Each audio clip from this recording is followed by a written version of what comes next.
Good morning दोस्तों। तो कल हम लोग एक क्वेश्चन नंबर 165 तक सॉल्व कर लिए थे। क्वेश्चन नंबर 66 से आज हम लोग आगे बढ़ेंगे। यदि आप चैनल पे नए हैं तो चैनल को लाइक शेयर एंड सब्सक्राइब करना ना भूलें। चलिए हम लोग स्टार्ट करते हैं, ज़्यादा देर ना करते हुए वीडियो को। ठीक है, तो यहाँ पर देखिए दिया गया है कि किस युग को प्राचीन भारत का स्वर्ण युग कहा जाता है। ठीक है, आपको भी पता होगा दोस्तों। यहाँ पर स्वर्ण युग क्यों कहा जाता है, तो आपको बता दूँ कि इस शासन काल में यानी गुप्त साम्राज्य में सबसे ज़्यादा सोने के सिक्के चलाए जाने के कारण इसे स्वर्ण युग कहा जाता है। ऑप्शन नंबर यहाँ पर सी दोस्तों। और एक और वजह है कि यहाँ पर जो प्रशासनिक चीज़ें थी बहुत दोस्तों अच्छी थी, इसके कारण भी गुप्त साम्राज्य को स्वर्ण युग कहा जाता है। दोस्तों देख सकते हैं पूरा एकदम डिस्क्राइब करके दिया हुआ है सारी चीज़ों को यहाँ पर। चलिए क्वेश्चन नंबर आगे बढ़ते हैं। किस काल को भारतीय इतिहास का स्वर्ण युग कहा गया है, तो फिर दोस्तों वही क्वेश्चन है, तो ऑप्शन नंबर इसका भी डी हो जाएगा। गुप्त साम्राज्य को, गुप्त साम्राज्य की स्थापना दोस्तों श्री गुप्त ने की थी, जैसा कि मैंने एक दिन वीडियो बना करके आप लोगों को बताया था। ठीक है, चलिए आगे बढ़ते हैं।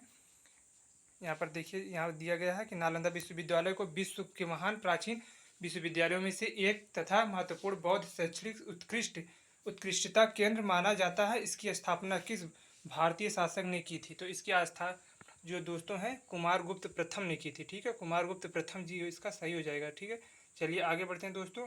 आगे बढ़ने से पहले एक बार फिर से कहूँगा कि यदि आप चैनल पर नए हैं तो चैनल को लाइक शेयर सब्सक्राइब करना ना भूलें, क्योंकि यूथ पब्लिकेशन एकमात्र ऐसा है कि जो टीसीएस के सारे क्वेश्चनों को दोस्तों फंसा लेता है। ठीक है, यानी जो एसएससी में आते हैं क्वेश्चन सारे क्वेश्चनों को फंसा लेता है, भले ही यहाँ पर रेलवे में दोस्तों पूछा हुआ क्वेश्चन है। चलिए हम लोग आगे बढ़ते हैं दोस्तों। चंद्रगुप्त प्रथम के बाद गुप्त साम्राज्य की बागडोर किसने संभाली, तो आपको दोस्तों पता होगा कि चंद्रगुप्त मौर्य के बाद समुद्रगुप्त ने बागडोर संभाली थी। ऑप्शन नंबर यहाँ पर 20 सही हो जाएगा। ठीक है, चंद्रगुप्त आपको बताया था कि श्रीगुप्त जो था गुप्त वंश का प्रथम शासक और इसका संस्थापक भी था। ठीक है, यहाँ पर देखिए आगे बढ़ते हैं। हर्षवर्धन के राज्यसभा कवि कौन थे, तो आपको दोस्तों पता होगा कि हर्षवर्धन के राज्यसभा जो कवि थे यानी जो जिसे राज कवि भी कहा जाता है बाणभट्ट थे। ठीक है, बाणभट्ट इसके सही आंसर होने वाला दोस्तों। ठीक है, चलिए आगे बढ़ते हैं हम लोग ऑप्शन नंबर बी की तरफ। ठीक, बी मार के आगे बढ़ते हैं। ठीक है, और यहाँ पर देख सकते हैं हर्ष की मृत्यु के बाद 7वीं शताब्दी के आसपास डैश प्रभुत्व में आए और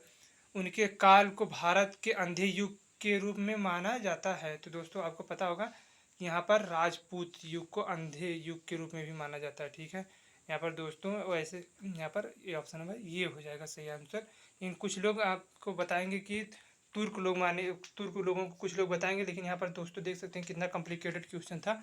चलिए आगे बढ़ते हैं दोस्तों। यहाँ पर देखिए चंद्रगुप्त द्वितीय ने गुप्त साम्राज्य का डैश ईस्वी में गुजरात तक विस्तार कर लिया था, तो आपको दोस्तों यहाँ पर जानकर ताजुब होगा 390 ईस्वी तक इन्होंने विस्तार अपना कर लिया था। ऑप्शन नंबर डी सही हो जाएगा। ठीक है, चंद्रगुप्त द्वितीय दोस्तों एक बहुत ही पराक्रमी राजा था। ठीक है, यहाँ पर चलिए हम लोग आगे बढ़ते हैं। चीनी यात्री इत्सिंग डैश में 3 वर्ष ठहरकर संस्कृत सीखा था, तो आपको दोस्तों पता होगा कि कहाँ पर, यहाँ पर ताम्रलिप्त में। ताम्रलिप्त इसका सही आंसर हो जाएगा। कुछ लोग मार के आएंगे नालंदा। ठीक है, नालंदा इसका नहीं मारना, ताम्रलिप्त, क्योंकि इत्सिंग यहाँ पर आया क्या सीखा था। ठीक है, 3 वर्ष ठहर करके।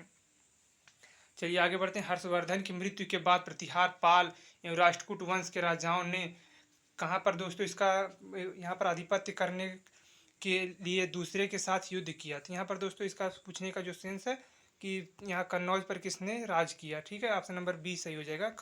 ठीक है, कन्नौज को दोस्तों इत्र नगरी के नाम से जाना जाता है। ठीक है, और कन्नौज से आपको बता दूं कि पिछली बार हमारी डिम्पल भाभी भी यहीं से उससे चुनाव लड़ी थी।